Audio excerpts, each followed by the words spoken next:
The rest of the world has a problem. Pulled back here, let's it run. Messi! A very serious problem. Lionel Messi, there's the block. And Messi again, Martin! Lionel Messi! Because Lionel Messi is 39 years old. He's 2 or 3 steps ahead of every player on the pitch, and that's why even at this age he can still be flying past players. Already won the World Cup, already broke football, already completed every possible achievement. And somehow, he looks more dangerous now than he did in Qatar. Messi pulled up to a 2026 World Cup better than the Messi that was in Qatar. Against Austria, he missed a penalty, barely touched the ball for long stretches. You have moments where he looks human by missing the penalty. Then you have the moments when he doesn't look human. That's Messi. Then casually broke the all-time World Cup goal-scoring record and scored again in the 93rd minute. It all himself. He has to. 5 goals in 2 games, every Argentina goal at this tournament, and for the first time in years, Messi isn't chasing history anymore. History is chasing him. That's why the rest of the world should be very terrified right now. So far it's his World Cup, and he didn't play against Jordan yet. To understand what's happening right now, you have to go back, not to Qatar, further. 2006, Messi arrives at his first World Cup as a teenager with everything ahead of him. Argentina go out in the quarterfinals. The burden begins. 2010, he doesn't score a single goal across the whole tournament. Argentina lose to Germany. The narrative shifts from promise to problem. 2014, he carries them all the way to the final, wins the Golden Ball as best player in the tournament, and still leaves without the trophy that matters. Germany win. The critics get louder. 2018. And this is a guy that 2 tournaments ago, in 2018, we were saying was a disappointment at World Cups. We were saying was underwhelming for his national team. A 3-0 collapse against Croatia in the group stage becomes a symbol of everything people said was wrong with Messi at international level. Even though Argentina scraped through, France put them out 4-3 in the round of 16. By that point, the conversation had been running for 12 years. Can he do it for Argentina? Can he win the one thing that's missing? That question followed him into every tournament, every press conference, every bad performance, and every brilliant one. It didn't matter how many Ballon d'Or sat on a shelf. It didn't matter how many La Liga titles or Champions League trophies existed. The World Cup was the answer everyone needed before they'd give him the title of greatest of all time. That's a brutal thing to carry for 2 decades. Qatar changed everything. The final against France was the greatest World Cup final most people have ever watched. Nerves, comebacks, drama, a penalty shootout, and at the end of it, Messi had the trophy in his hands. The question got answered, the burden lifted. But here's the part nobody fully predicted. The pressure didn't just disappear after Qatar, it took the critics with it too. It took the doubt, it took the weight of every tournament that came before. Because he understands, that's no pressure on me. I don't have the critics on me. I don't need to win it again. I've won it again. I've won it before.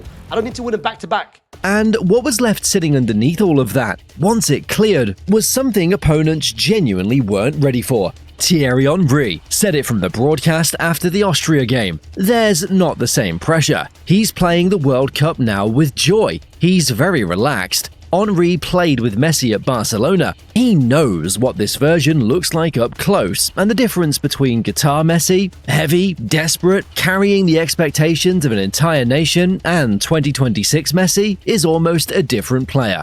Qatar was survival. This is freedom. This World Cup, he's coming into this World Cup feeling no pressure. I don't have nothing on my back. I don't have any sort of doubts on my back. I don't have the critics on my back. And a free Messi, it turns out, is the most terrifying version of all. Messi is scoring open flow, good IQ, unbelievable finishes, unbelievable goals here in the US World Cup, Mexico and Canada. Let's make sure we say it correctly. He is playing a phenomenal football that nobody can take away from him, and he is scoring unbelievable goals. Here's what opponents are actually dealing with now, and it's harder to stop than pace or power ever was. The Messi who dribbled through entire defenses in his 20s doesn't exist anymore. That version ran at people. This version doesn't need to. He's older. He's older. You can see he's slower, but he's way more intelligent. He understands exactly when I need to use my energy and when I need to reserve my energy. And I can't lie, in those 2 games so far, it's been Messi and Messi only. Against Austria, he covered less ground than almost anyone else at the pitch. 71 touches across 95 minutes. Minimal distance, and yet the game ran through him completely. How does that work? Clarence Seedorf broke it down during the broadcast. He moves the opposite side of where the ball is. When he gets in action, opponents don't know where he comes from. That's the key. Most attacking players follow the ball instinctively, drifting toward it, wanting to be involved. Messi does the opposite. He drifts away from it. He finds the space that's being vacated. He waits, and then at exactly the right moment, he arrives. Watch the first goal against Austria again with that in mind. Thiago Almada's dummy, letting the ball run through his legs, only works because Messi had already read 3 steps ahead. He'd already drifted into position, he'd already timed the run, so he arrived as the ball did, not a second before. The defenders were watching the ball. Nobody was watching Messi.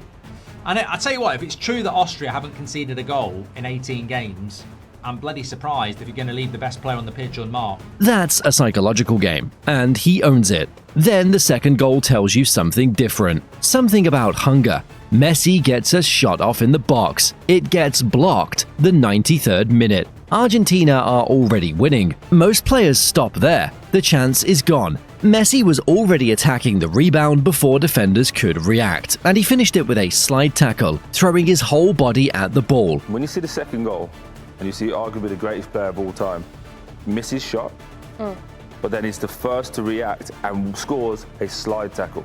Think of all the goals he scored and the great ones we talk about, the ones in the top corner, the free kick.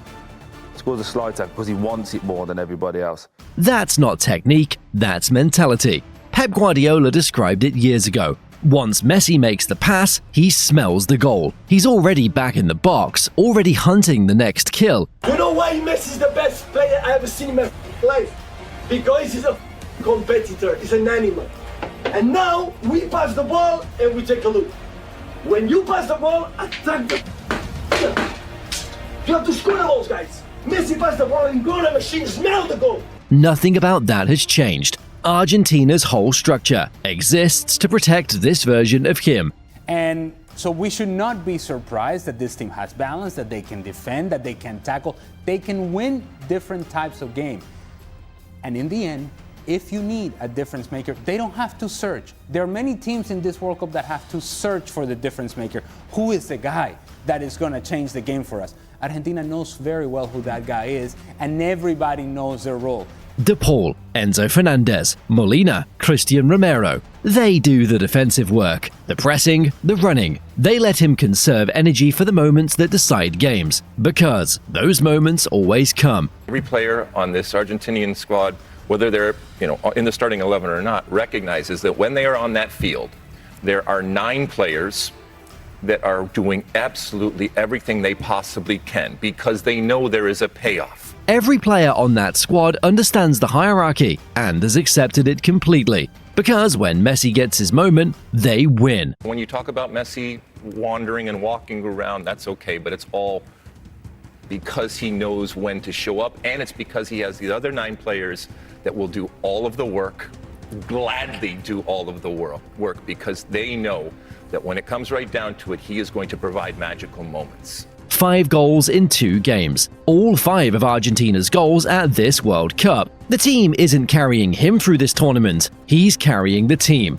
So yeah, for him to be scoring the goals in this manner, I think he scored all the goals for Argentina so far this tournament, which is a unique position for him to be in. But he seems to love it. The players around him seem to love it, and it's been good. At 39, with a smile on his face. He's doing it at 39 years old. 39!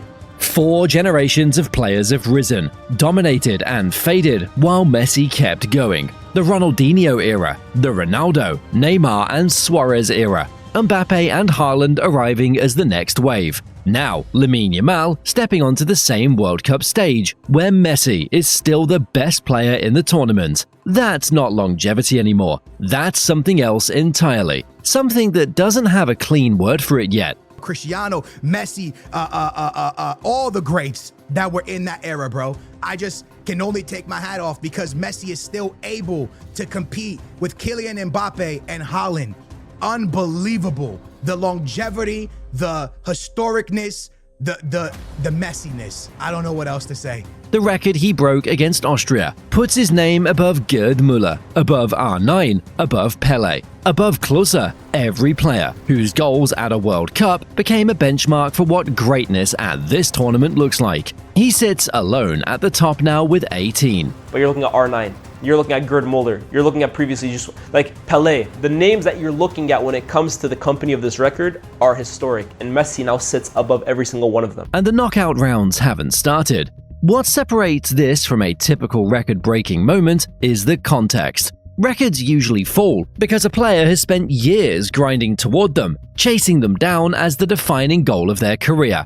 Messi didn't chase this one. He already had the only thing he ever genuinely needed. He came into 2026 with the World Cup medal, with the GOAT argument settled, with nothing left to prove to anyone. The record arrived because he simply kept playing the way he plays. That's almost harder to wrap your head around than the number itself. What makes it stranger is that he didn't even arrive completely clean. He'd been dealing with muscle fatigue in his left hamstring just weeks before the tournament. They're calling it muscle fatigue in his left hamstring. They can't officially designate it as old man. Not that Messi is, but he is certainly at least trying to play in his 6th World Cup, Taylor. And yet, here he is. You can see it in how he moves. He doesn't look 4 years older than Qatar. He looks like the same player with a completely different relationship to the game. Lighter, calmer, more dangerous for it.